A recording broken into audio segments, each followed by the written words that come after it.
Dalvin and Zeke Elliott are free agents no more. They have signed, finally. Thank God.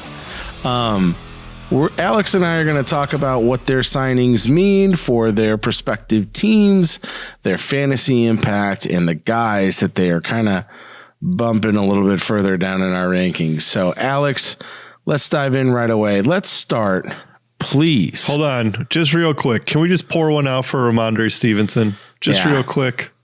Oh, brutal. There you go. I mean, start with it. What does Zeke signing with the New England Patriots mean for Ramondre? I don't know, man. We had him so far. Like, I think I had him at 5, which was outrageous to begin with, but there was no competition. You were banking on some touchdowns. He's a receiving back out of the backfield. And now they signed Zeke Elliott, who career has, over 8,000 career rushing yards, another 2,300 receiving, kind of a do-it-all back. He's going to be their goal line pounder. You would think he has double-digit touchdowns 4 different times in his career, including each of the last 2 years with 12 and 10. You got to believe that they're going to give it to him down at the goal line. Also, the concern, Bill Belichick running backs, you're always a little iffy on that, right? Zeke had no fumbles last year. Only 1 fumble the year before that. And it's kind of been Ramondre Stevens' bugaboo, right? So he had 4 fumbles last year, 2 fumbles the year before that. Belichick just doesn't put up with that crap. No. So it would not be at all surprising for Ramondre to fumble and Zeke is the guy there. So it just sucks for Ramondre. Pure and simple, it sucks. We dropped him all the way down in our rankings. He's our consensus 20 ranked running back. You have him at 17. I have him at 20. And it just, because of other rankings being higher and lower, it just kind of how it worked out. But he has the upside of an RB1. But in that offense, you don't really trust Mac Jones all that much yet. They don't have great receiving weapons on the outside. So yeah, this just kind of sucks. Yeah, he's going to look a lot like, I don't know, like a worse version of Tony Pollard, I think, at the end of the day. Yeah. Ian Harditz tweeted touchdown percentage on carries inside the 5-yard line among the 25 most used goal line running backs from 2022. Zeke Elliott was 4th on that list with 56% conversion rate into touchdowns. Ramondre all the way down at 28%. So Zeke is just far and away better in short yardage situations, better at the goal line than Ramondre is. I would anticipate Zeke to be in whenever they're inside the 5-yard line, maybe the 10. I think it's going to be Zeke's ball game. So unless Ramondre is hitting them from deep, converting on some passes and other stuff. And honestly, they were a check down machine last year, but that was with a different offensive coordinator, if you could even call it an offensive coordinator, Matt Patricia. So I don't even know how many catches Ramondre gets this year. And now you add Zeke, and the workload is going to be there. He's going to be great between the 20s. But you turn into an RB2, you turn into like a worse version of Aaron Jones and AJ Dillon. Yeah, you're exactly right. I don't have the stats up in front of me, but I know when we did our RB1 podcast, just talking about Bill O'Brien, and he loves to run the ball. That traditionally they run it in the top third of the league in rushing attempts, at least when he was the Texans head coach. And so you think there's going to be plenty of carries for both Zeke and Stevenson in this offense. Keep in mind, Stevenson had 69 nice catches last year. Nice. But I just don't... It just muddies it too much, where it's almost like a stay away completely in that backfield unless you're getting great value. So if you were mocking before these signings, Ramondre was kind of going around the turn in round 2, round 3. that's clearly not going, he's clearly not going to stay there. We love the value when he was getting picked there, and was a favorite of both of ours to take in that range if he was there. Not now you got to think, you got to think he's fallen to round 4, maybe round 5. It depends. Like, it really just depends. We do have Zeke Elliott ranked, obviously now. Where does he come in at? He comes in at running back 37, at least initially. You have him at 42. I have him at 33. I think he's going to have double-digit touchdowns probably. so like, man, would you do a board bet on that? Yeah, I mean, if you give me odds, sure, but like, keep in mind, Damian Harris had 18 touchdowns or something like that 2 years ago. So okay, or 15 touchdowns 2 years ago. So would it not at all surprise you for Zeke to have 200 carries, 900 yards, and 15 touchdowns like Damian Harris? Maybe not 15, but I could definitely see 10 where they just pounded in with Zeke. So I could see the yardage production potentially not being there, but I can definitely see the touchdowns being there. Yeah, I don't know. I know he's not going to catch any balls, and all I play is PPR format, so I hate putting dudes up in flex territory when I know that they're not going to catch any balls, and I'm just going to have to be completely touchdown dependent on whether or not I win that week.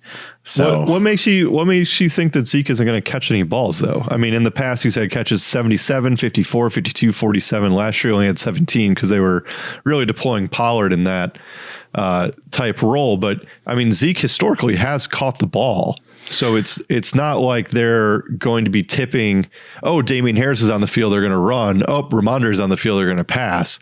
Zeke gives them both options at all times, and so does Ramondre. So it actually makes their offense at least a little bit less predictable.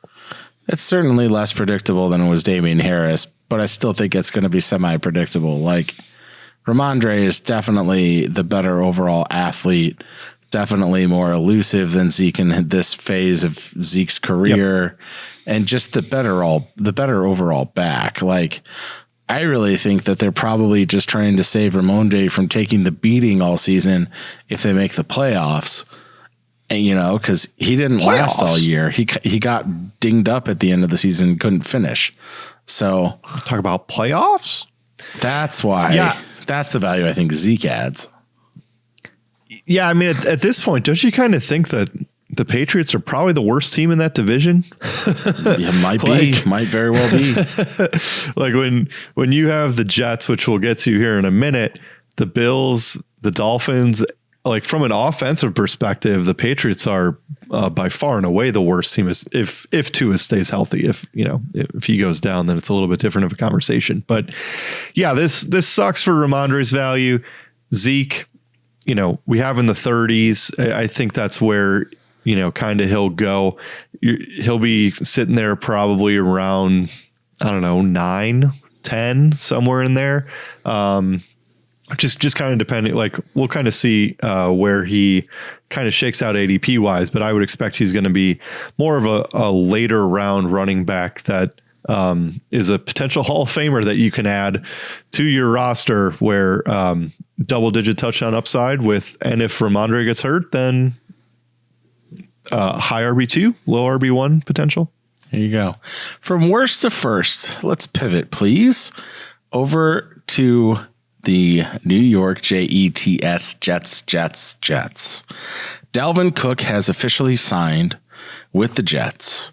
Move out of the way, Breece Hall, or rest up, recover, recuperate. We'll see you in October, November, Breece Hall. Like, I mean, we've both slid Breece Hall down in our rankings. He's now running back 25 overall.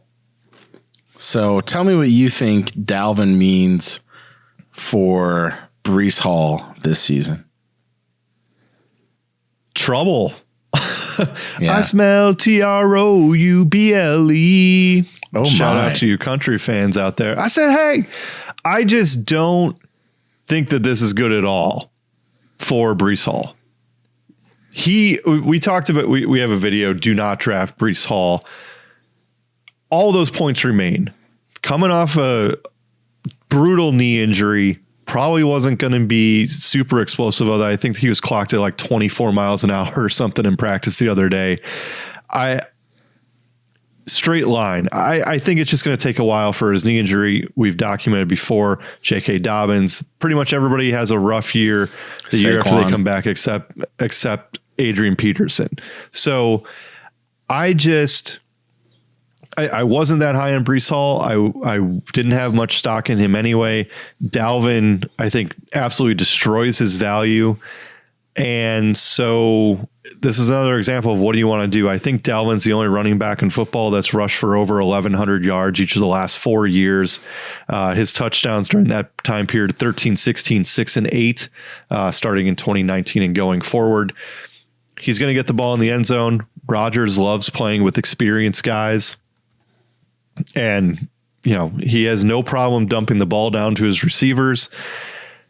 Dalvin's catches since his rookie year where he got hurt, 40, 53, 44, 34, 39. You can probably just go ahead and pencil him in for an easy 45 catch season where Rodgers will just be dumping down to him if he's on the field enough.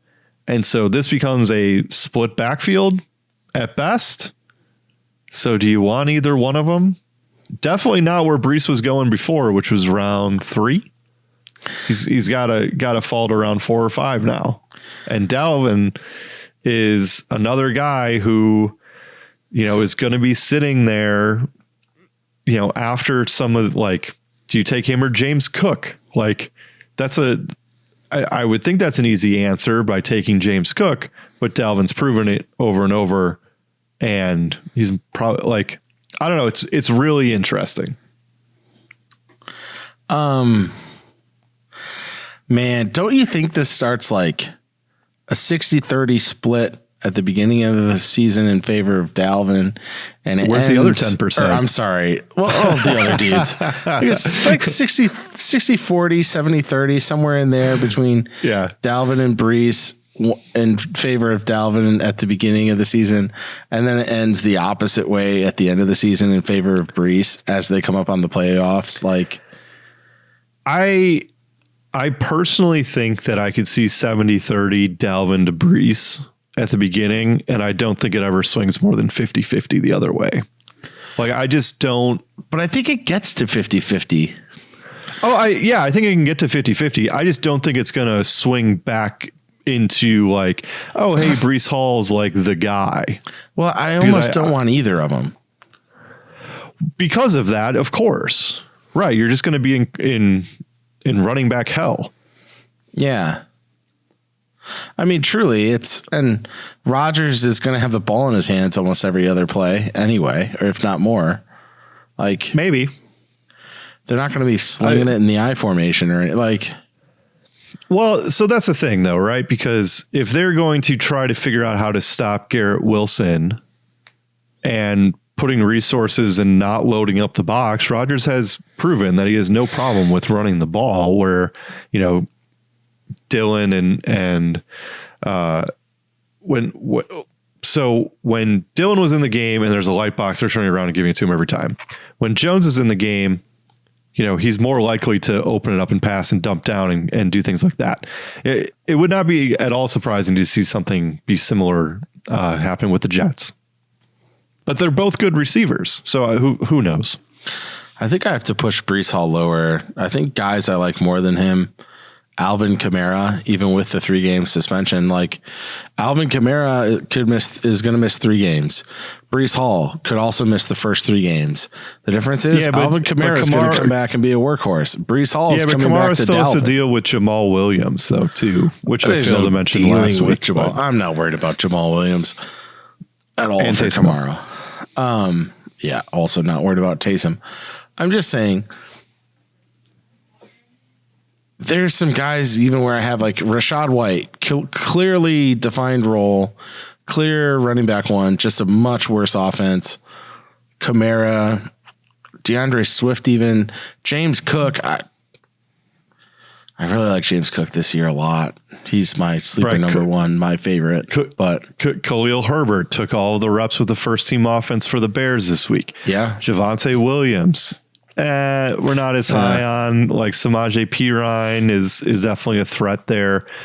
So like that's kind of like the cutoff of guys that we're talking about. And Dameon Pierce, Miles Sanders, like right. Oh, man, at least Dalvin only signed a 1-year deal for $8 million because I think that this is a 1-year blip in the radar for Breece Hall just to make sure he gets right and to make sure that the Jets get the most out of Aaron Rodgers while they have him, because it's only going to be for a couple of years. So hopefully Dalvin can maintain for the first half of the season.